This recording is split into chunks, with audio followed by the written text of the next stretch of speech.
দর্শক, আজকের চ্যানেল 9-এর বিশেষ আয়োজন আপনার মত অনুষ্ঠানে আপনাদের প্রত্যেককে স্বাগত জানাচ্ছি। জামিল আহমেদ। আমরা এই অনুষ্ঠানটি রবি থেকে বৃহস্পতিবার প্রতি রাত 10টায় সরাসরি সম্প্রচার করছি এবং আজকে আমাদের সাথে স্টুডিওতে এসে যোগ দিয়েছেন দুজন ব্যক্তিত্ব। প্রথমে তাদেরকে পরিচয় করে দিতে চাই। আছেন বিএনপির তথ্য বিষয়ক সম্পাদক আজিজুল বারী হেলাল। আপনাকে স্বাগত জানাচ্ছি হেলাল ভাই আজকের অনুষ্ঠানে। ধন্যবাদ। একই সাথে আমাদের সাথে একজন শিক্ষাবিদ, ঢাকা বিশ্ববিদ্যালয়ের অধ্যাপক এবং কলা অনুষদের ডিন মোহাম্মদ সিদ্দিকুর রহমান খান। স্যার, আপনাকেও স্বাগত জানাচ্ছি। ধন্যবাদ। আমরা এই অনুষ্ঠানে মূলত গণমাধ্যমে সবচেয়ে বেশি আলোচিত প্রসঙ্গগুলো নিয়ে কথা বলি। আমি হেলাল ভাই আপনার কাছে প্রথমে আসি। আমরা গত 1-2 সপ্তাহ ধরেই বিভিন্ন ধরনের পরিস্থিতি নিয়ে যখন কথা বলছি, শিক্ষাঙ্গন নিয়ে আপনি আমাদের সাথে কথা বলেছেন। বিশেষ করে গত 2-1 দিন ধরেই ইসকন রিলেটেড যেই ঘটনাটি, একটি গ্রেফতারকে কেন্দ্র করে অনেক ধরনের আনরেস্ট সিনারিও আমরা দেখলাম। গণমাধ্যম বাংলাদেশ সহ বিভিন্ন জায়গাতেই এটি প্রচারিত হচ্ছে, এখনও সেটি আলোচনার কেন্দ্রবিন্দুতে। এটিকে নিয়ে আমরা আলোচনা শুরু করি, পরে নিশ্চয়ই অন্যান্য প্রসঙ্গগুলি কয়েকটি দিয়ে মন্তব্য শুনবো আপনার। আপনি যদি প্রথমে একটু শুরু করেন। ধন্যবাদ। আপনার টপিক সমসাময়িক এবং প্রথমেই বলতে হয় যে দেখেন, বাংলাদেশের বিরোধী একটা ষড়যন্ত্র কিন্তু শুরু হয়েছে এবং তার প্রভাব আমাদের সমাজ এবং রাষ্ট্রে পড়তে শুরু করেছে। এই ওয়ার্নিংটা আমরা দল হিসেবে, বাংলাদেশ জাতীয়তাবাদী দল প্রথম থেকেই দিচ্ছি যে আপনার পলাতক এবং বিতাড়িত যে মাফিয়া, তারা চলে গেছে ঠিকই, তাদের মাথা চলে গেছে, কিন্তু গোড়ার লোকজনগুলো কিন্তু এখনো রয়ে গেছে এবং প্রশাসনেও তারা বিভিন্নভাবে জায়গা করে দিচ্ছে। এর ফলে আপনি দেখবেন যে দেশে একটা ষড়যন্ত্রের আবহাওয়া তৈরি হয়েছে। আপনার ইসকন থেকে যেটা দেখছি আমি, যে ধর্মীয় উত্তেজনা ছড়াচ্ছে। ইসকন সংগঠন আর আমাদের সনাতন ধর্ম কিন্তু এক জিনিস না।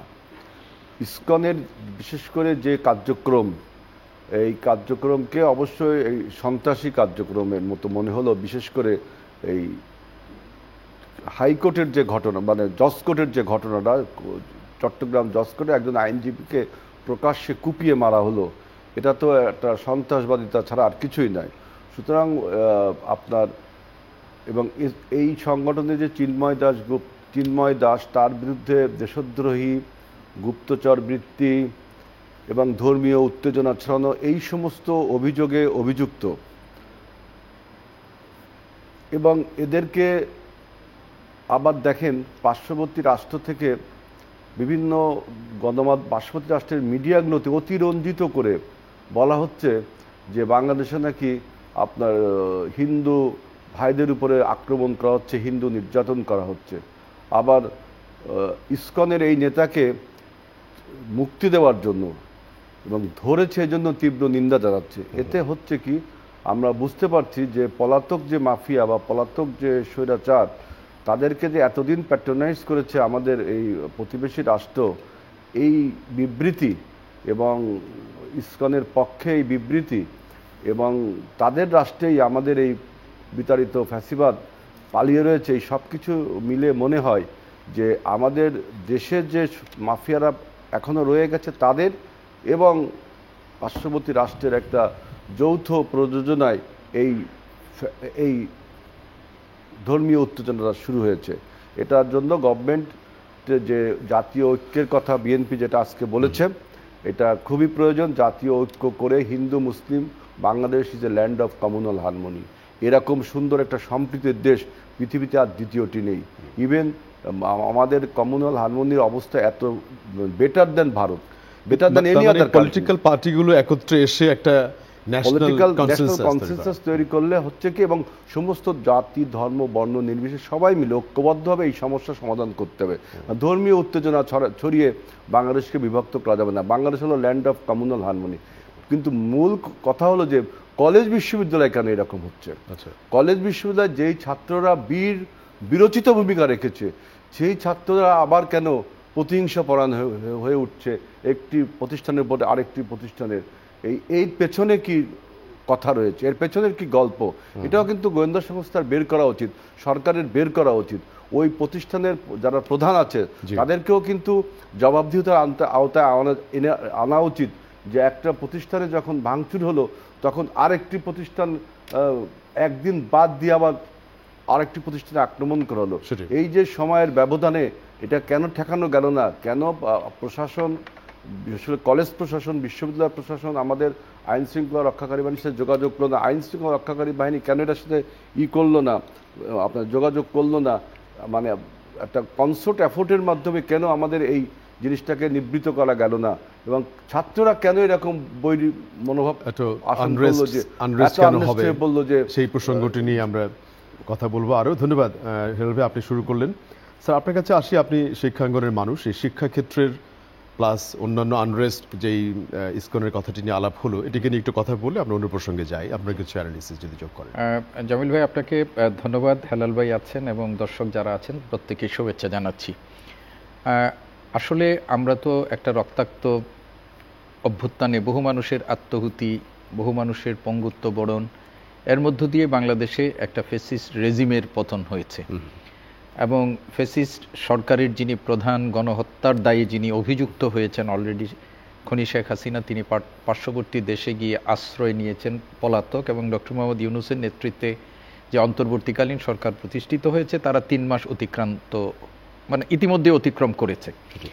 এর মধ্যে বাংলাদেশের বিরুদ্ধে, এই সরকারের বিরুদ্ধে নানামুখী দেশি ষড়যন্ত্র আমরা ইতিমধ্যেই লক্ষ্য করেছি এবং এই সরকার দায়িত্বভার গ্রহণের পরপরই আমরা দেখেছি যে সংখ্যালঘু সম্প্রদায়ের উপর নির্যাতনের কল্পিত অভিযোগ উত্থাপন করে বাংলাদেশকে অস্থিতিশীল করার জন্য এবং বিশ্ব দরবারে বাংলাদেশকে একটা সাম্প্রদায়িক রাষ্ট্র হিসাবে প্রতিপন্ন করার জন্য আমাদের দেশের অভ্যন্তর থেকে যেরকম প্রচেষ্টা নেওয়া হয়েছিল, একই সাথে আমাদের প্রতিবেশী দেশ যারা দীর্ঘ 1.5 দশক ধরে বাংলাদেশে তাদের একটা কায়েমি আধিপত্যবাদ তারা প্রতিষ্ঠিত করেছিল, সেই দেশের পক্ষ থেকেও একটা প্রচেষ্টা চালানো হয়েছিল এবং ভারতীয় গণমাধ্যমগুলো মিথ্যা তত্ত্ব দিয়ে গোটা বিশ্বকে এক ধরনের বিভ্রান্ত করার চেষ্টা করেছিল। সেই প্রচেষ্টাটা তাদের ব্যর্থ হয়েছে।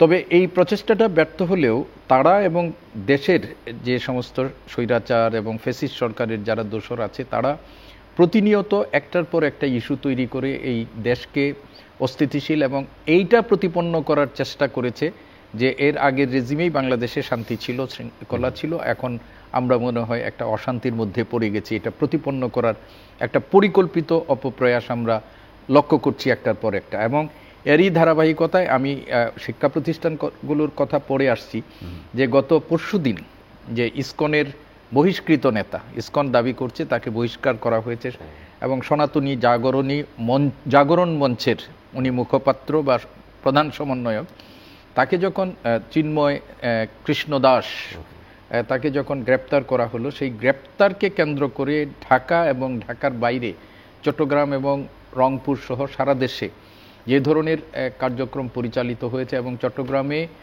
আমাদের কোর্ট চত্বরে সেখানে আইনজীবীদের উপর আক্রমণ, সেখানে ইভেন কোর্ট চত্বরে একটা মসজিদেও তারা আক্রমণ করেছে এবং একজন আইনজীবী যিনি সরকারি একজন প্রসিকিউটর হিসাবেও সেখানে কাজ করছেন, তাকে যে নির্মমভাবে হত্যা করা হয়েছে এটি অত্যন্ত নিন্দনীয় এবং তাদের যে পরিকল্পিত সাম্প্রদায়িক সম্প্রীতি বিনষ্টের যে প্রচেষ্টা, সেই প্রচেষ্টারই অংশ হিসাবে এটা করা হয়েছে।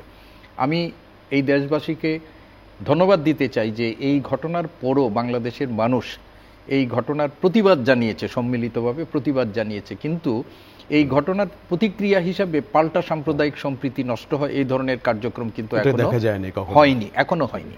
এবং বাংলাদেশের উনি যেটা বলেছিলেন যে আমাদের একটা দীর্ঘ ঐতিহ্য আছে আমাদের দেশে সাম্প্রদায়িক সম্প্রীতির, আমরা মুসলিম প্রধান দেশ হলেও আমাদের অন্য ধর্মীয় সংখ্যালঘুর সাথে আমরা মিলেমিশে সম্পর্কটি, এবং আমরা দেখেছি যে সংখ্যালঘুরা যে নিপীড়নের শিকার হয় না, এটা কোনো হয়, কিন্তু যতটুকু না ধর্মীয় কারণে হয় তার চেয়ে এর সাথে আর্থসামাজিক রাজনৈতিক কারণ অনেক বেশি কাজ করে।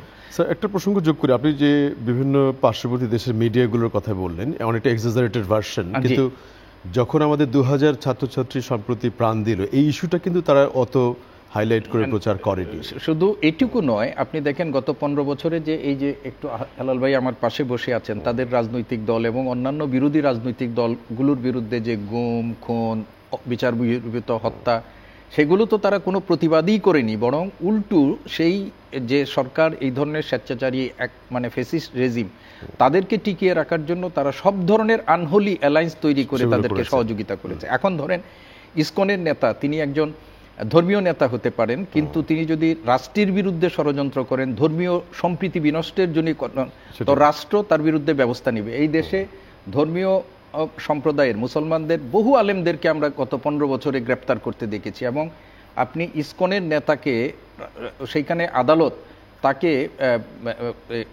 কারাগারে ডিভিশন দিয়েছে, সেটাই।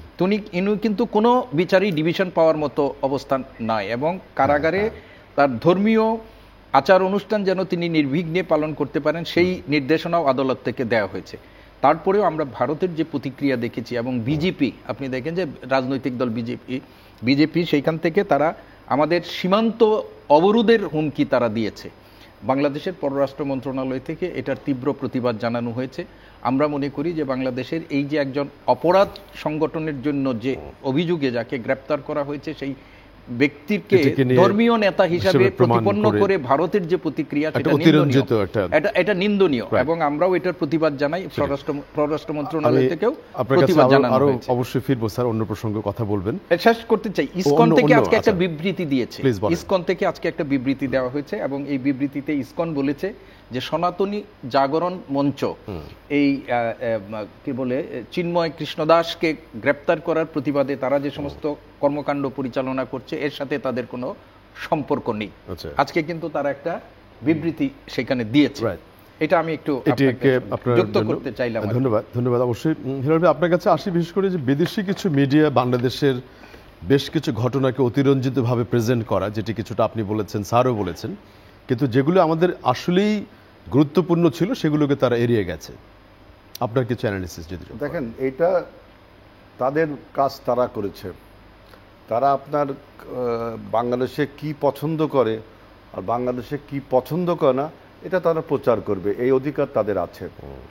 এখন আপনি দুইজনের মধ্যে পররাষ্ট্রিক সম্পর্ক, বন্ধুত্বের সম্পর্ক বা বৈরিতার সম্পর্ক তো নেই, বন্ধুত্বের সম্পর্ক, বিভিন্ন আন্ডারস্ট্যান্ডিং, এটা আপনি তাদের সাথে আলোচনা করতে পারেন। পাশাপাশি আমাদের দেশের যে সরকারেরও একটা ন্যারেটিভ তৈরি করা উচিত যে বাংলাদেশে কোনো কমিউনাল ডিসহারমোনি বা কমিউনাল আনরেস্ট নেই বাংলাদেশে। এবং এই ইসকনের এই নেতা বলতে চাচ্ছে, এবং ভারতও বলতে চাচ্ছে, 5ই আগস্টের পরে নাকি আপনার এই সমস্যাগুলো, এই হিন্দু ক্লিনজিং হচ্ছে। কিন্তু দেখেন, হিন্দু মহাসভার প্রধান গোবিন্দচন্দ্র প্রামাণিকই বলেছেন যে 5 তারিখের পর থেকে বাংলাদেশে কোনো হিন্দু মাইনরিটির উপরে আঘাত করা হয়নি। এবং আপনার বাংলাদেশের এই যে বিতাড়িত যে মাফিয়া, সে তো বলেছিল যে 5 লাখ লোক মারা যাবে, একটা লোকও মারা যায়নি, আওয়ামী লীগও না, কোনো হিন্দু ভাইদেরও না। এই যে আপনি যদি এখন একটা কাউন্টার ন্যারেটিভ তৈরি না করেন, আমাদের মিডিয়াগুলো কিন্তু ওরা ওদের মিডিয়া কি অতিরঞ্জন করলো, তার চেয়ে আমাদের বরং সেটাকে রেসপন্ড করাটা জরুরি। আপনার তো একটা ন্যারেটিভ তৈরি করতে হবে, আপনাকে তো এনকাউন্টার করতে হবে, এবং বিশ্বের দরবারেও কিন্তু এটা পৌঁছে দিতে হবে। না হলে দেখেন বিপদটা কি, ট্রাম্প তার নির্বাচনী প্রচারণায় টুইট করেছে, কিন্তু বাংলাদেশে এইটা হচ্ছে, অ্যাড্রেস করেছে, যেভাবে হোক তাকে পার্সু করে করা হয়েছে, নির্ভেজাল মিথ্যা কথা। আমাদের ওটা রিজয়েন্ডার ভালো করে দেওয়া যেত, রিজয়েন্ডার বলেন, অথবা আপনি তো সেখানে পৌঁছাতে পারতেন। আপনি বললেন কি যে রিপাবলিকান দলের সাথে আমাদের সম্পর্ক আছে, তার দিয়ে তো আপনার ওই যে টুইট বার্তাটাকে আপনি নষ্ট করতে পারেন না। ইভেন আজকে দেখলাম যে যুক্তরাজ্যের যে পার্লামেন্টারি বডি, সেখান থেকে একটা বিবৃতি আসছে যে বাংলাদেশে এই উত্তেজনাকর পরিস্থিতি, তারা গভীর উদ্বেগ প্রকাশ করছে। আমাদের দেশের সরকার, বর্তমান অন্তর্বর্তীকালীন সরকার, তারা কেন এই পররাষ্ট্র দিক থেকে পিছিয়ে রয়েছে? কারণ আমাদের যে প্রধান উপদেষ্টা, তিনি একটা আন্তর্জাতিক মানের ব্যক্তিত্ব, তার সুনামের উপরে আজকে বাংলাদেশ সরকার সুনাম নির্ভর করছে, প্রতিষ্ঠিত আমি মনে করি। এবং আপনি আজকে এই আন্তর্জাতিক গণমাধ্যমে বা আন্তর্জাতিকভাবে যদি আমরা আমাদের এই যে বাংলাদেশে যে কমিউনাল হারমোনি রয়েছে, আমাদের বিরুদ্ধে একটা প্রপাগান্ডা চলছে, এবং ডক্টর ইউনূস সাহেব কিন্তু বলছেন যে প্রয়োজনে আপনারা বাংলাদেশে প্রতিনিধি পাঠান, যে বাংলাদেশে কোনো কমিউনাল আনরেস্ট নেই। সুতরাং এরকম একটা ন্যারেটিভ কিন্তু আমাদেরও তৈরি করতে হবে। পাশাপাশি দেখেন এই যে এইভাবে যদি ষড়যন্ত্র চলতে থাকে, তাহলে আমাদের বিপ্লবের যে মূল লক্ষ্য ছিল যে গণতন্ত্র প্রতিষ্ঠা, সেটা কিন্তু ব্যাহত হবে। এই জন্য কিন্তু আমাদের দল বারবার বলছে যে কাজের বোঝা বা দায়িত্ব আপনার না, সেইটা না নিয়ে বরঞ্চ মানুষের দ্রব্যমূল্যের যে ঊর্ধ্বগতি, এইটা আপনি ঠিক করেন। ডেঙ্গু মশার উপদ্রবে মানুষ মারা যাচ্ছে এবং তার ফলে কলেজগুলো আনরেস্ট হয়ে গেল। দেখেন ডেঙ্গু রোগীতে একজন মারা গেল ডেঙ্গু রোগে, ওইদিকে অ্যাটেনশন না দিয়ে অন্যদিকে আমাদের দিতে হয়েছে। এই জন্য বলছি। আর দেখেন যে ইসকনের যে চিন্ময় দাস, তাকে আপনি ধর্মীয় পরিচয়টা বড় করে দেখানো হচ্ছে কেন এই মিডিয়াতে? একজন অপরাধী বা টেরোরিস্ট বা দেশদ্রোহী, তার কোনো ধর্মীয় পরিচয় বলেন, এথনিক পরিচয় বলেন বা পলিটিক্যাল পরিচয় বলেন, এই পরিচয় কিন্তু বড় পরিচয় নয়।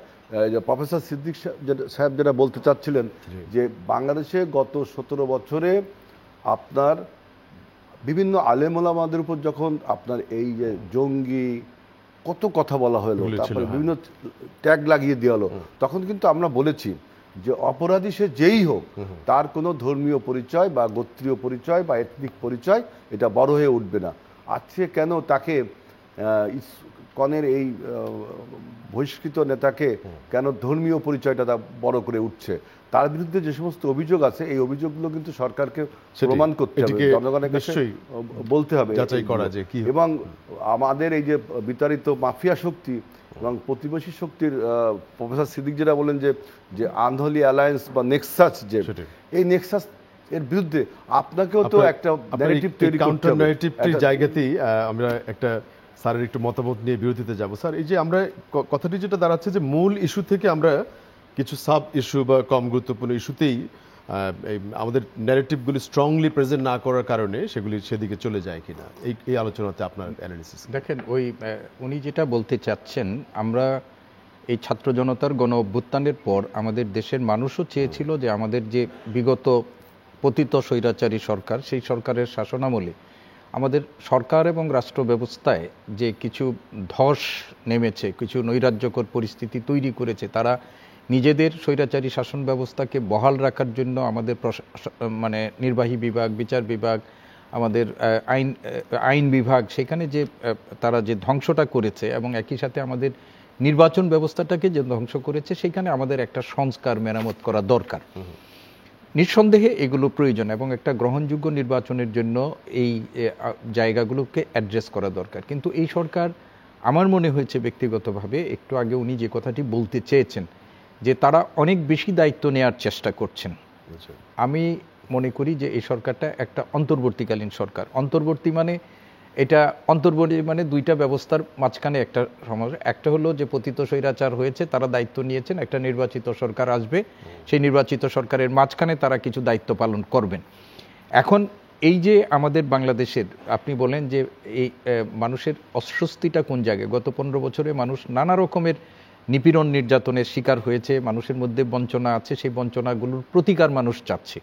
আজকে আপনি গার্মেন্টস সেক্টরে আমাদের আন্দোলন হচ্ছে, সেই সেক্টরেও আমরা বলছি যে এক ধরনের এই সেক্টরটি গত 15 বছরে যাদের দখলে আছে, সেই দখলদারদের মধ্যে অনেকেই কিন্তু তাদের ফ্যাক্টরি শ্রমিকদের মানে পাওনা না বুঝিয়ে দিয়ে চলে গেছেন, অনেকেই নানা রকমের তো করছেন। ফলে শ্রমিকরা তাদের ন্যায্য নিয়ে আন্দোলন করছে এবং এখানে কেউ কেউ সুযোগের ব্যবহার করছে। এখন সরকারকে তো আমরা জানি যে এই সরকারকে ডিস্টেবিলাইজ করার জন্য, দেশকে অস্থিতিশীল করার জন্য নানামুখী তৎপরতা থাকবে, কিন্তু সেই তৎপরতা মানে মোকাবেলা করার জন্য, প্রতিহত করার জন্য আমি কি করতে পারলাম, সেইটা হলো আমাদের ইম্পর্টেন্ট। আপনি দেখেন ঢাকায় 1 লক্ষ টাকা ঋণ দেওয়ার নামে কত মানুষকে ফিরে আসছে। আমরা আবারও এই ক্ষেত্রে ফিরে আসবো একটা ছোট বিরতির পরে। আশা করছি দর্শক আপনারা আমাদের সাথেই থাকবেন। বিরতির পরে আজকের আপনার মত অনুষ্ঠানে আবারও স্বাগত জানাচ্ছি জামিল আহমেদ। আমাদের সাথে দুজন অতিথি স্টুডিওতে আছেন, বিএনপির তথ্য বিষয়ক সম্পাদক আজিজুল বারী হেলাল এবং ঢাকা বিশ্ববিদ্যালয়ের অধ্যাপক ডিন মোহাম্মদ সিদ্দিকুর রহমান খান। আমরা যেই আলোচনায় প্রথমে গণমাধ্যমের আলোচিত একটি দুটি প্রসঙ্গে কথা বলেছি, আরও একটি বিষয়ে হেলাল ভাই আপনার কাছে ফিরে আসি। বিশেষ করে বিএনপির চেয়ারপারসন খালেদা জিয়ার মামলার চলমান পরিস্থিতি, এগুলো নিয়ে আপনি জানেন, অব্যাহতি যেগুলো আসলো, সেগুলো কতটা আগামী দিনের রাজনীতির জন্য বা অ্যাক্টিভিটির জন্য কতটা গুরুত্ব বহন করে বলে আপনার মনে হয়? প্রথম কথা হলো যে এ দেশবাসী, এদেশের যারা রাজনৈতিক শক্তি, প্রশাসন সবাই জানে যে এটা একটা ফ্যাব্রিকেটেড মামলা, যেটা সাথে বেগম জিয়া, দেশনেত্রী বেগম খালেদা জিয়া কোনোভাবেই জড়িত নয়। জিয়া অরফানেজ ট্রাস্টের যে মামলাটা আপনি দেখেন, সেই টাকা সুদে আসলে প্রায় 8-9 গুণ হয়ে গেল, সরকারের কোষাগারেই রয়েছে। মানে যে সেই টাকা Begum Khaleda Zia not even touch the money, সরকারই ব্যবহার করছে। অথচ এই মামলার একটা কল্পিত আত্মসাতের অভিযোগে মামলা করল। এখন বক্তব্য যারা এই মামলা করেছে এবং যে সমস্ত বিচারপতিরা, যে সমস্ত বিচারকরা এবং ওই যে ট্রায়ালের যারা যারা ছিল, তাদের সবার বিরুদ্ধে এখন মামলা হওয়া উচিত। কেন একজন দেশপ্রেমিক দেশনেত্রীর বিরুদ্ধে অবৈধভাবে এই মামলা দেওয়া হলো, যে মামলার কোনো গ্রাউন্ডস নেই, কোনো ক্লু, কিচ্ছু নেই, যে মামলার সাথে তিনি কোনোভাবেই জড়িত না।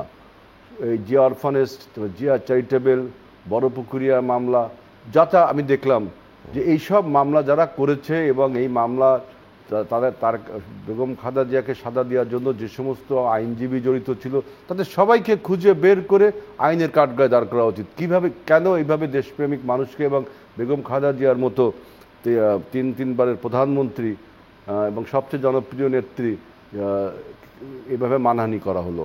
এটা তো রাষ্ট্রদ্রোহের শামিল। সুতরাং এই মামলা সহ আমাদের নেতা তারেক রহমান, তার বিরুদ্ধে এরকম কল্পিত মামলা, আপনার পলিটিক্যালি মোটিভেটেড মামলা দেওয়া হয়েছে। সব মামলাগুলো যারা যারা জড়িত তাদের সবাইকে আইনের আওতায় নিয়ে আসা উচিত। কারণ আমরা তো এই শব্দ দেখেন, আমরা কিন্তু আইনগতভাবেই চ্যালেঞ্জ করেছি। আমরা কিন্তু, আপনি যেটা বলছেন যে অব্যাহতি বা এটা কিন্তু কোনো করুণা বা কোনো লিগালি আপনারা অ্যাপ্রোচ করেছেন? আমরা লিগাল মোকাবেলা করেছি, আমরা আইনগতভাবেই সবকিছু মোকাবেলা করেছি এবং আইন প্রমাণ করেছে যে আমরা নির্দোষ ছিলাম। যেমন তারেক রহমানের বিরুদ্ধে একটা মামলা ছিল, মানি লন্ডারিং মামলা, সেই আওয়ামী লীগের আমলেই, যখন আওয়ামী লীগের খুব দুর্ধর্ষ অবস্থা ফ্যাসিবাদের, তখন ম্যাজিস্ট্রেট কোর্ট থেকে তিনি যে ইনোসেন্ট, এই মামলায় তার কোনো সম্পৃক্ততা নেই, সেটা প্রমাণ হলো আওয়ামী লীগের আমলে। সেই জজের কি অবস্থা হয়েছিল, সেই জজ নুরুদ্দিন সাহেব, তাকে দেশান্তরী হতে হয়েছিল, যেভাবে সিনহাকে দেশান্তরিত করেছিল জোরপূর্বক। অতএব এই সমস্ত ঘটনায় যারা জড়িত, কারা নুরুদ্দিন সাহেবকে দেশটাকে বাধ্য করলো, কারা এই তারেক রহমানের এই ইনভেস্টিগেশন, প্রথমে তাকে আইনের আওতায় নিতে হবে, তারপরে ইনভেস্টিগেট, যে কেন তারা কোন প্ররোচনা, তাদের আগে অ্যারেস্ট করতে হবে, তারপরে আপনি ইনভেস্টিগেশন করেন। যে এটা হলো আমার বক্তব্য।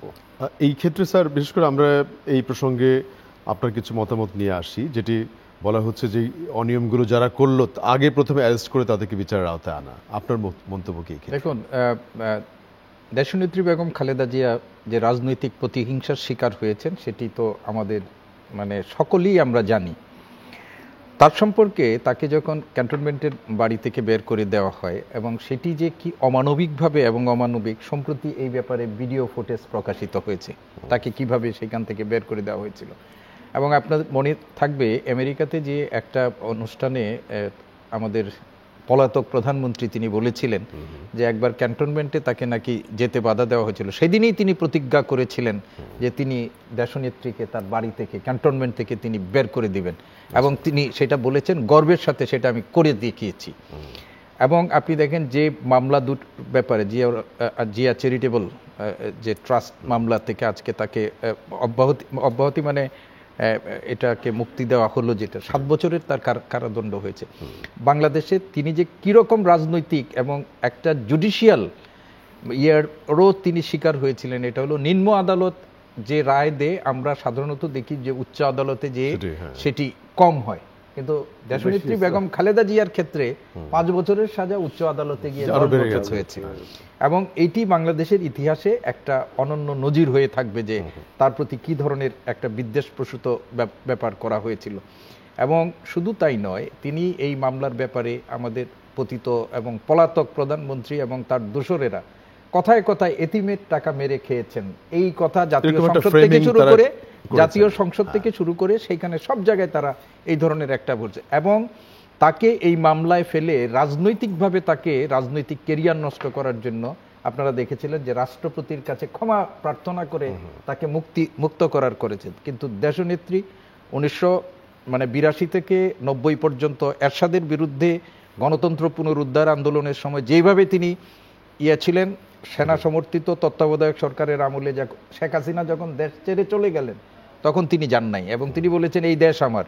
এবং সর্বশেষ তিনি আবার প্রমাণ করেছেন যে তাদের এই নীল নকশার মধ্যে তিনি পা দেননি, জীবনের তুচ্ছ করে জীবনকে, এবং জীবনকে একেবারেই একটা সংশয়ের মধ্যে ফেলে রেখেও তিনি কিন্তু রাষ্ট্রপতির কাছে সাধারণ ক্ষমা ভিক্ষা চান নাই।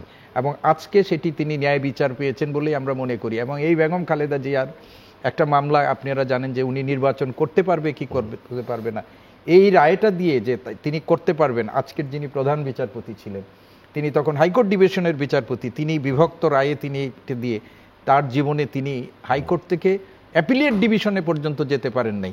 আজকে পরিবর্তিত বাস্তবতায় এই দেশের মানুষ তার ন্যায্য পাওনাটা দিয়েছে, তিনি প্রধান বিচারপতি হয়েছেন।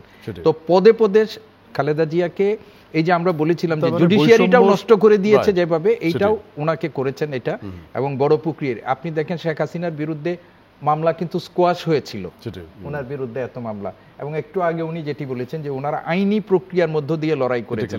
এবং বারবার আমরা দেখেছি এর আগে এই আওয়ামী লীগের পক্ষ থেকে বলা হয়েছিল যে প্রধানমন্ত্রীর দাক্ষিণ্যে তিনি এখন মুক্ত আছেন ইত্যাদি ইত্যাদি বলা হয়েছিল, এবং এক ধরনের উস্কানি দেওয়া হচ্ছিল বারবার। কিন্তু বিএনপি সবসময় বলেছে যে আমরা আইনি প্রক্রিয়ার মাধ্যমে যাব, আমরা অন্য কোনো। আজকে আইনি প্রক্রিয়ার মধ্য দিয়ে আমরা মনে করি যে তিনি ন্যায় বিচার পেয়েছেন। তারেক রহমান সাহেবের একটা চাঁদাবাজির মামলাও আজকে কিন্তু এটা বাতিল করা হয়েছে। আপনি যখন এই কোর্টের সিনারিওটা বলছিলেন, প্লাস তার মানে বৈষম্য প্রতিটি ক্ষেত্রেই রন্ধে রন্ধে ছিল। এটা বৈষম্য না তো, এটা হলো চিফ জাস্টিসের কথা যেটা বললেন, উনি যেতে পারেননি। তিনি সুপ্রিম কোর্ট থেকে আমরা মনে করি যে বাংলাদেশের যত আপনি দেখবেন যে হাইকোর্টে আমাদের বাংলাদেশের যত কয়জন প্রধান বিচারপতি হয়েছে, আপনি তার প্রোফাইল যদি দেখেন, সেই প্রোফাইলের মধ্যে তার কি গ্লোরিয়াস প্রোফাইল, ব্যক্তিগতভাবে আমরা তাকে চিনি। তো তিনি আজকে হয়েছে। আমরা যেটা বলতে চাই, এই যে আদালতের মাধ্যমে যে ন্যায় বিচারটা তিনি পেলেন এবং তার প্রতি যে অন্যায় আচরণ করা হয়েছিল, এবং এই বিচার প্রশাসনের সাথে যারা যুক্ত হয়ে তার রাজনৈতিক কেরিয়ার, তার জীবনকে যারা সংশয়ের মধ্যে ফেলেছিল, আমি ওনার সাথে সম্পূর্ণ একমত যে তাদেরকে খুঁজে বের করে তাদেরকে আইনের আওতায় আনা উচিত। এই জায়গাতে একটা সাপ্লিমেন্ট হেলার আপনার কাছে ফিরে আপনার আলোচনার পরে একটা বিরতিতে যাব। সেটা হচ্ছে এই যে স্যার যেটা বললেন, আইনগতভাবেই এটিকে মোকাবেলা করা হয়েছে, নাম্বার ওয়ান। সেকেন্ড হচ্ছে উনি অন্য নেতা নেত্রীদের মতো নিজেকে সাবমিট করেননি, আত্মসমর্পণ করেননি, বলিষ্ঠ থেকেছেন। এইগুলো কতটা আগামী দিনে লিডারশিপকে এনহ্যান্স করতে পারে বলে মনে হয়? এটা একটা ভালো প্রশ্ন, এটার একটা একাডেমিক বিশ্লেষণ হতে পারে, কিন্তু সব সময় তো আর দিবেন না। না, প্লিজ বলেন। আপনি দেখেন যে বারবার দেখি বলা হয় যে আওয়ামী লীগ এবং বিএনপিকে অনেক সময় অনেক বক্তা আমি দেখেছি যে ফ্যাসিবাদ যেন আবার দেশে ফিরে না আসে, এবং মনে হয় যে আওয়ামী লীগ আর বিএনপি একই নিক্তিতে মাপতে চায়। আপনি বিষয়টা দেখেন যে দেশনেত্রী বেগম খালেদা জিয়ার বিষয়টা প্রফেসর সিদ্দিকুর রহমান বললেন, এবং তার যে দল বিএনপি 91 সাল থেকে 96 সাল পর্যন্ত ক্ষমতায় ছিল, এবং ক্ষমতা ছেড়ে দিয়ে নিরপেক্ষ তত্ত্বাবধায়ক সরকারের হাতে ক্ষমতা ছাড়তে তার কতটা ভোগান্তি পোহাতে হয়েছিল আপনি জানেন। যে একটা নির্বাচনের মাধ্যমে আপনার তত্ত্বাবধায়ক সরকার বিল, কারণ তখন যদি বিএনপি ক্ষমতা ছাড়তো তাই তত্ত্বাবধায়ক সরকার বিল পাশ হয় না, কারণ তখন বিএনপির হাতে ছিল 148 সিট, এবং জামাত ইসলাম আর বিএনপির যে অ্যালায়েন্স ছিল সেটা ভেঙে গিয়েছিল। জামাত ইসলাম আর আওয়ামী লীগ তখন এক হয়েছিল, তখন 148 সিট দিয়ে কিন্তু আপনি তত্ত্বাবধায়ক সরকার বিল প্রার্থী করতে পারেন না। তখন আমাকে একটা নির্বাচন অপরিহার্য ছিল, আইনগত বাধ্যতা ছিল। সেই নির্বাচন করতে কতটা ভোগান্তি আমাদের পোহাতে হয়েছে। সেই নির্বাচন করে কিন্তু আমরা ক্ষমতায় থাকতে পারতাম, আমরা কিন্তু ক্ষমতা ছেড়ে দিয়ে জনগণের কাতারে গেছিলাম। জনগণ আমাদেরকে আলিঙ্গন করে নিয়েছিল, ফুল দিয়েছিল, আমরা 116টা সিট পেয়েছিলাম। যদি সেই নির্বাচনটা আরও সূক্ষ্ম, আরও ফ্রেশ হতো, আমি মনে করি কিছুটা ক্লু ছিল সেখানে, তাহলে আমরা হয়তো ক্ষমতা আবার যেতাম। কারণ বিএনপি ওই 91-96 এমন কোনো ব্যবস্থা চালু করেনি যে ফ্যাসিবাদ পুনরায় চালু হবে। এবং 2001 সাল থেকে 2006 সালটাও কিন্তু আমরা দেখেন ক্ষমতা ছেড়ে দিলাম এবং জনগণের কাছে চলে গেলাম। আমরা কিন্তু পালালাম না দেশ ছেড়ে, বা কোনো প্রতিবেশী দেশের কাছে সাহায্যও ছিলাম না, আমরা দেশের মানুষের শক্তিতে বলিয়ান হলাম।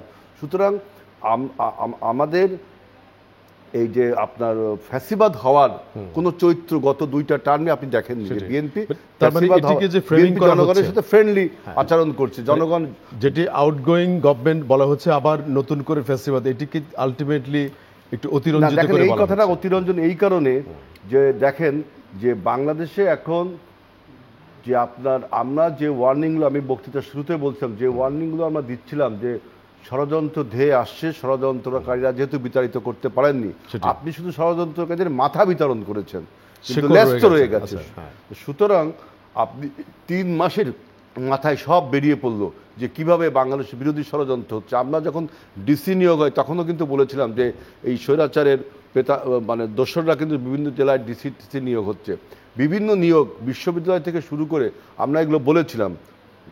সে 3 মাস যেতে না যেতেই সেই ষড়যন্ত্র শুরু হয়ে গেল। এখন একটা স্বস্তির নিঃশ্বাস আমরা ফেলতে পারি এই কারণে যে বর্তমান সরকার বুঝতে পেরেছে, যে পলিটিক্যাল ফোরকাস্ট করতে পেরেছে যে বাংলাদেশের মানুষের যে আকাঙ্ক্ষা ছিল যে বৈষম্য বিরোধী ছাত্র আন্দোলন তো আপনার 17 বছরের একটা কনটেক্সটে তৈরি হলো, যে অর্থাৎ democracy established and to right our vote and to right to choose our leader by voting, এইটা প্রতিষ্ঠা করা দরকার। এই জন্য দেখেন একটা নির্বাচন কমিশন গঠন হয়েছে, এই জন্য ধন্যবাদ জানাই যে সরকার তো বুঝতে পারছে যে গণতন্ত্রের প্রতি ফিরে যাওয়া দরকার, নির্বাচিত প্রতিনিধি প্রয়োজন। এটি বড় এই জন্য চ্যালেঞ্জ। এটা একটা স্বস্তির কথা। সেটাই। এবং এই চলমান সন্ত্রাসের বিরুদ্ধে, চলমান ষড়যন্ত্রের বিরুদ্ধে জাতীয় ঐক্যের কথা বিএনপি এই বলেছে, ঐক্যের কিন্তু কথাটি- আমি দুঃখজনকভাবে লক্ষ্য করছি যে এই উপদেষ্টার ভিতর থেকে অনেকে আবার আমাদেরকেই মানে আমরা আমাদের বিপ্লবী শক্তিদের ভিতর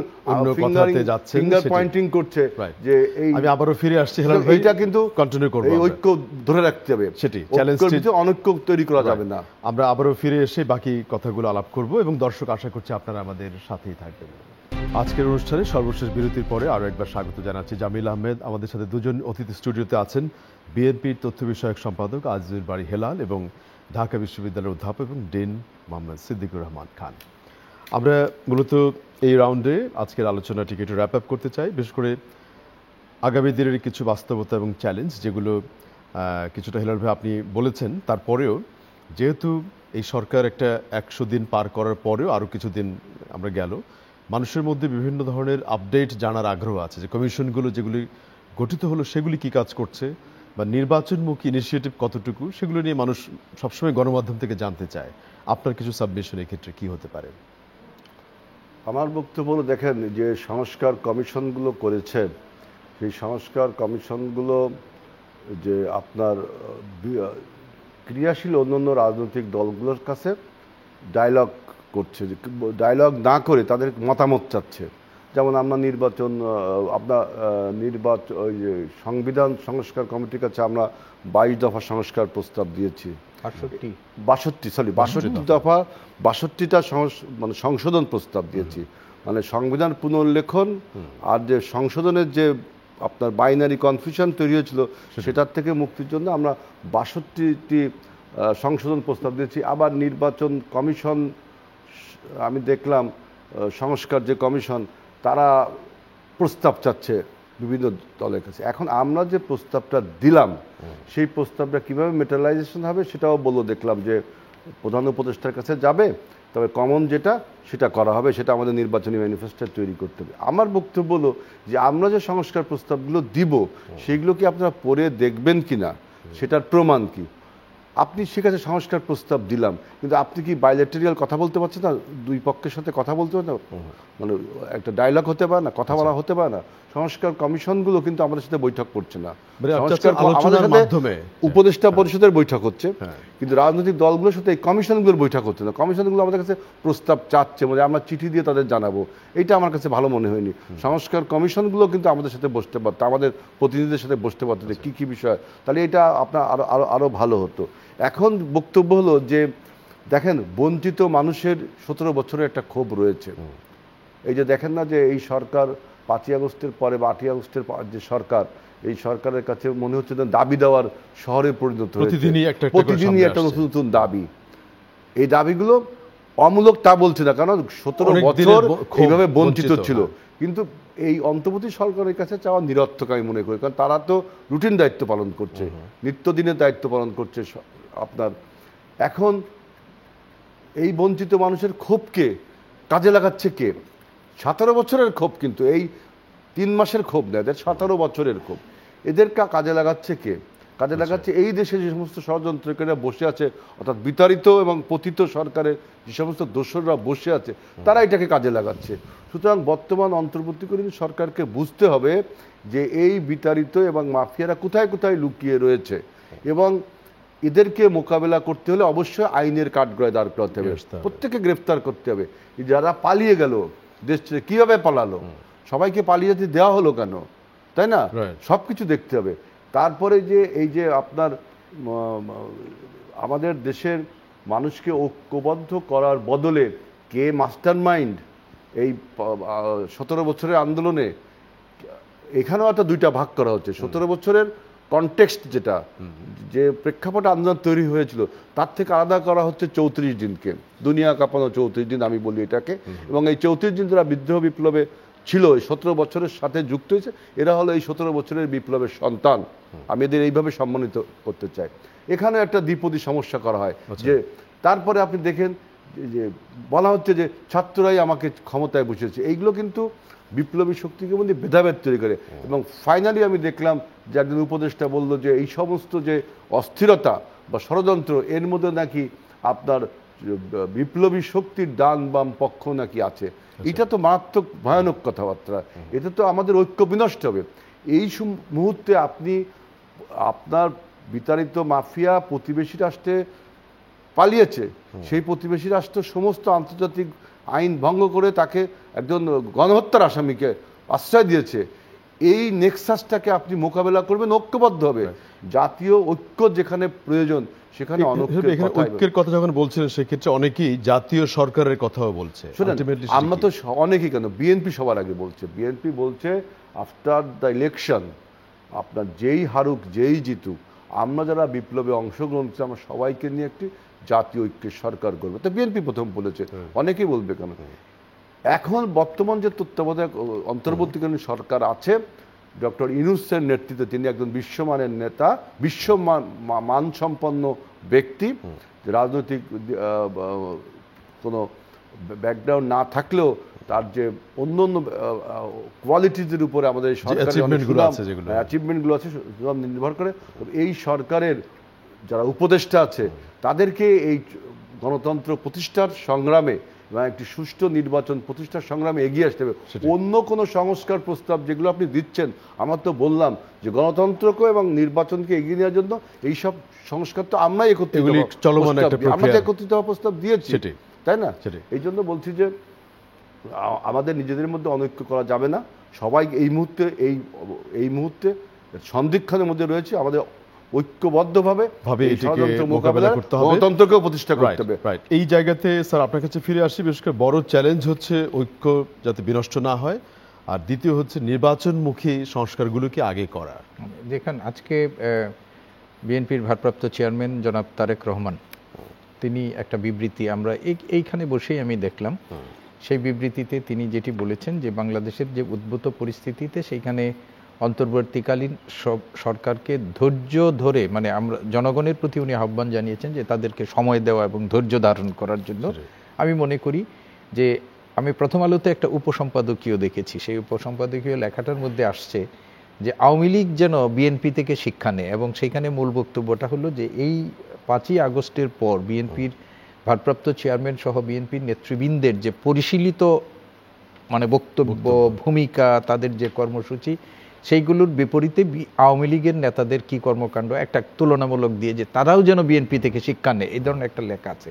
তো তারেক রহমান সাহেবও সেই কথাটি কিন্তু একটা বিবৃতির মাধ্যমে বলেছেন। এবং আমরা যেটা মনে করি যে আজকে এই যে ইসকনের ঘটনা, এবং গত কয়েকদিন ধরে আমি একজন শিক্ষক হিসাবে বলছি যে শিক্ষাঙ্গনগুলোতে যে ধরনের ঘটনা ঘটেছে, আমরা খুবই মর্মাহত হয়েছি। আমাদের যে শিক্ষার্থীরা তাদের জীবন বাজি রেখে একটা পতিত স্বৈরাচার সরকারকে উৎখাত করার জন্য ঐক্যবদ্ধভাবে তারা জনতার সাথে মিলিয়ে কাঁধে কাঁধ মিলিয়ে কাজ করেছে, সেই শিক্ষার্থীরা তারা একে অন্যের বিরুদ্ধে যে ভূমিকা পালন করেছেন এবং এই যে আমরা বলেছি 1 লক্ষ টাকা ঋণ দেওয়ার নামে মানুষকে এখানে মানে জড়ো করার প্রচেষ্টা চালানো হয়েছে, এইভাবে আরও অনেকগুলো মানে আপনি রিক্সা ইস্যুকে কেন্দ্র করে যে ঘটনাগুলো ঘটেছে সেইটার পরিপ্রেক্ষিতে আজকে কিন্তু বৈষম্য বিরোধী ছাত্র আন্দোলনের নেতৃবৃন্দ গত কিছুদিন ধরে তাদের বক্তব্যের মধ্যে এক ধরনের মানে নিজেদের যে কর্তৃত্ববাদী মনোভাব সেটার বহিঃপ্রকাশ ঘটেছিল, কিন্তু উদ্ভূত পরিস্থিতিতে তারা সবগুলো ছাত্র সংগঠনের সাথে ঐক্যবদ্ধভাবে এই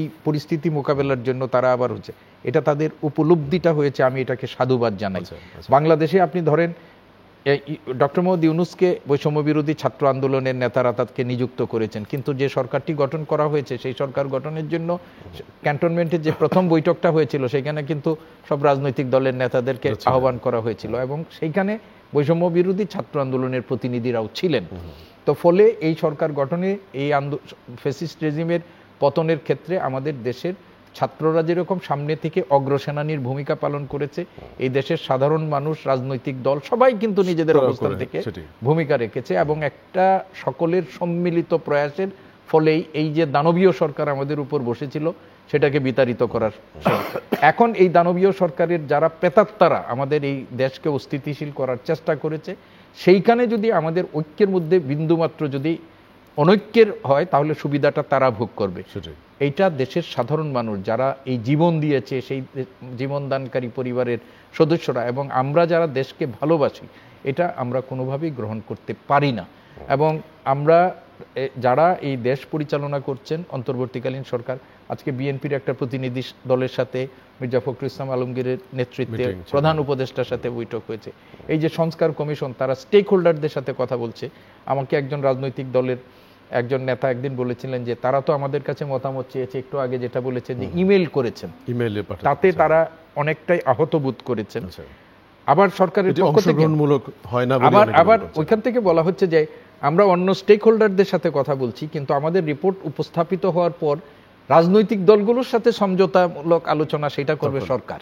এটা তো এটা আমি এখানে মানে সব স্টক টেকিং এর পরে কথা বলবেন, কথা হবে। এইটা কিন্তু এক ধরনের সময় ক্ষেপণ হবে। আপনি যেটা চাচ্ছেন সেটা উপস্থাপন করলেন, তারপরে যদি রাজনৈতিক দলগুলোর সাথে ঐক্যমত্য না হয় তাহলে এটা একইভাবে স্যার, একইভাবে যখন এই যে নির্বাচন কমিশনের সিইসি সহ অন্য নামগুলি নির্ধারিত হলো তখনও তো ডিসকাশন অনেকে চেয়েছিলেন। তো আমরা জানি যে একটা ভালো দিক হলো যে রাজনৈতিক দলগুলোর সাথে আপনি দেখেন জাতীয় নাগরিক কমিটি ছাড়া সবাই কিন্তু এই ইলেকশন কমিশনটাকে এক ধরনের সাধুবাদই তারা জানিয়েছে গঠনটাকে।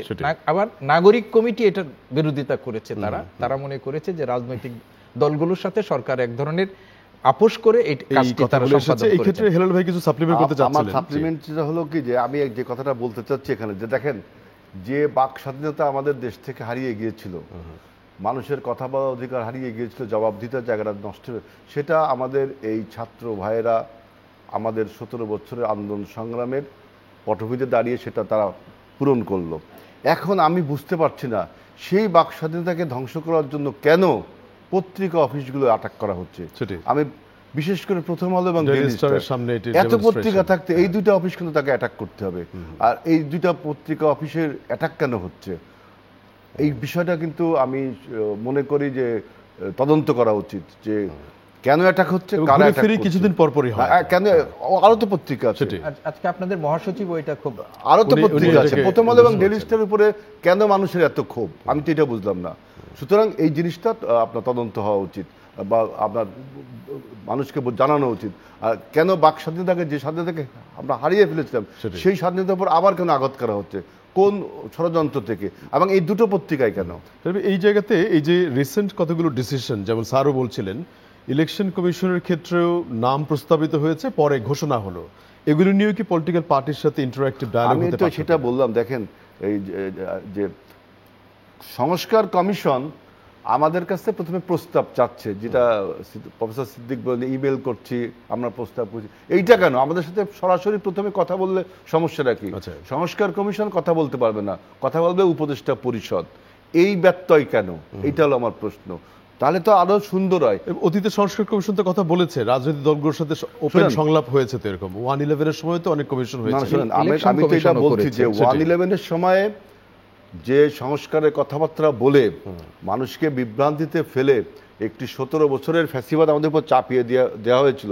এজন্য বিএনপি তার রাজনৈতিক অভিজ্ঞতা থেকে বলছে যে সংস্কার বলে আপনারা গণতন্ত্রের মুখোমুখি সংস্কারকে দাঁড় করিয়ে দিয়েন না, তাহলে গণতন্ত্র ব্যাহত হবে। আমরা এই জন্য 31 দফা সংস্কার দিয়েছি যে নির্বাচন, একটি সুষ্ঠু নির্বাচন করতে কি কি সংস্কার করা প্রয়োজন। এই সংস্কার যে আপনার ম্যাগনা কাটা তা তো আমরা বলছি না, এই সংস্কার তো চেঞ্জ হতে পারে। আবার যদি নতুন কোনো প্রস্তাব আসে তাহলে আমাদের 31 দফাতে যোগ হবে। এটা অ্যাবজর্পশন পাওয়ার রয়েছে এই সংস্কার প্রস্তাব, 31 দফা সংস্কার প্রস্তাব। এখানে আমরা বলছি যে আপনারা সংস্কারের মুখোমুখি দাঁড় করায় দিচ্ছেন নির্বাচনকে, এটা কিন্তু ঠিক না। নির্বাচনও হবে, সংস্কার একইভাবে ধারাবাহিক প্রক্রিয়া, তো ধারাবাহিক, তাহলে সমস্ত ষড়যন্ত্র থেকে কিন্তু আপনি রক্ষা পাবেন। এই ষড়যন্ত্রকারীদেরকে সময় দেওয়া যাবে না। আপনাকে কঠিন হস্তে দমন করতে গেলে বাংলাদেশের ডেমোক্রেটিক যে স্ট্রেংথ সেটা ফিরিয়ে আনতে হবে। তার মানে হচ্ছে যে স্যারের কাছে ফিরি, বিশেষ করে স্যার এই যে কমিশনগুলো যেগুলো গঠন হলো, আপনি একটু আগে বলছিলেন অতীতেও কমিশনগুলো কিন্তু ওপেন ডায়ালগ সংলাপ করেছে, কিন্তু এবার কি জনগণের বা পলিটিক্যাল পার্টিগুলোর সাথে সামনাসামনি কথা না বলতে চাওয়ার কারণটি কি হতে পারে বলে মনে হয় আপনার কাছে? দেখেন, আমরা প্রথম থেকেই একটা জিনিস শুনেছি, এবং এই কমিশনগুলো গঠন করে যখন বলা হলো যে 31 ডিসেম্বরের মধ্যে তাদের করা হবে, তাদের যে মানে প্রস্তাবনাগুলো আসবে যে বা খসড়াটি আসবে, সেইগুলো নিয়ে উপদেষ্টা পরিষদ বা সরকার তাদের সাথে কথা বলে একটা চূড়ান্তকরণ করবে। এটা কিন্তু তাদের প্রথম থেকেই এই সিদ্ধান্তটাই ছিল, এবং এই সিদ্ধান্তের আলোকেই কমিশনগুলো এখন কাজ করছে। তো আমি ব্যক্তিগতভাবে মনে করি যে পরিস্থিতির মানে দাবি অনুযায়ী, সময়ের দাবি অনুযায়ী অনেক সিদ্ধান্ত কিন্তু পরিবর্তিত হতে পারে। বাংলাদেশে কিন্তু প্রতিনিয়ত আমাদের অবস্থা পরিবর্তন হচ্ছে। আপনি এই সংস্কার কমিশনের মধ্যে 6টা পূর্ণাঙ্গ হয়েছে, তারা কার্যক্রম শুরু করেছে, আরও 5টা পরবর্তীতে গঠিত হয়েছে, সেগুলো এখনো তাদের মানে কার্যক্রম শুরু করতে পারে নাই। আর সংস্কার তো একটা চলমান প্রক্রিয়া, আপনি এটি বলতে পারবেন না। যে কেউ বলছিলেন যে আওয়ামী লীগ আমলে একসময় বলা হতো যে গণতন্ত্র না উন্নয়ন। আমি মনে করি যে এই দুটোকে বিকল্প হিসেবে দেখার, উন্নয়নের গণতন্ত্র। আমি ওইটাও মনে করি যে সংস্কার একটা অবাধ, নিরপেক্ষ, সুষ্ঠু নির্বাচনের জন্য, সেটার জন্য আমাদের দরকার যে সংস্কার আমাদের দরকার একটা ইলেকশন সুন্দর করার জন্য। কিন্তু একই সাথে সব সংস্কার শেষ করে তারপরে নির্বাচন, এই বক্তব্যটা, এটা কারণ আমি এটুকু শেষ করতে চাই এরকম যে সংস্কারটা একটা চলমান প্রক্রিয়া এবং এটিও চলবে, এবং আমাদের যে গণতন্ত্র পুনরুদ্ধারের জন্য যে নির্বাচনী ব্যবস্থা সেটার জন্য আমাদের চালিয়ে নিতে হবে। এবং একটা শেষ, এই সরকারের আরেকটা বড় গুরু দায়িত্ব আছে, সেই দায়িত্বটা হলো এই ফ্যাসিস্ট এবং গণহত্যাকারীদের বিচারের মুখোমুখি নিশ্চিত করা। সব কাজগুলো একসাথেই করতে হবে। গণতন্ত্র প্রতিষ্ঠা, নির্বাচন, আপনার গণহত্যার আসামিকে গ্রেফতার করা, আন্তর্জাতিক অপরাধ ট্রাইব্যুনালে বিচার করা, এবং বাংলাদেশে যারা লুকিয়ে রয়েছে তাদেরকেও গ্রেফতার করা, প্রশাসনের যে সমস্ত আপনার মাফিয়া শক্তি রয়েছে তাদেরকে চিহ্নিত করে বিচারের মুখোমুখি করা। আমরা জাতীয় ঐক্যের যে কথাটি, সেটিকে আমরা গুরুত্বের সাথে নিচ্ছি যাতে করে আর কখনো ঐক্য বিনষ্ট না হয়। আজকের এই আলোচনায় এসে যোগ দেওয়ার জন্য আপনাদের দুজনকে ধন্যবাদ, এবং দর্শক যারা এতক্ষণ আমাদের সাথে ছিলেন আপনাদেরকেও ধন্যবাদ। আমরা আগামীতে বিশেষ করে রবি থেকে বৃহস্পতিবার রাত 10টায় এই অনুষ্ঠানটি সরাসরি সম্প্রচারিত হয়। আপনাদেরকে প্রতিদিন আমরা সাথে পাবো এই সময়, এই আশাবাদ জানিয়ে আজকে এখানেই শেষ করছি।